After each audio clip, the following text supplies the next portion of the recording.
आज रविवार 28 जुलै कोयना धरणाचे सायंकाळचे अपडेट आलेले आहेत। यामध्ये कोयना धरणात किती क्युसेकने पाणी जमा होत आहे, तसेच किती क्युसेकने पाणी सोडलं जात आहे, तसेच कोयना धरण सध्या किती भरलं आहे हे आपण या व्हिडिओच्या माध्यमातून जाणून घेऊयात।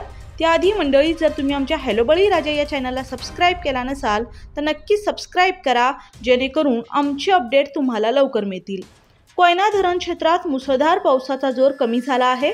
मागील 12 तासात कोयना धरण क्षेत्रात 33 मिलीमीटर, नवजा 32 मिलीमीटर आणि महाबळेश्वरला 45 मिलीमीटर पावसाची नोंद झाली आहे।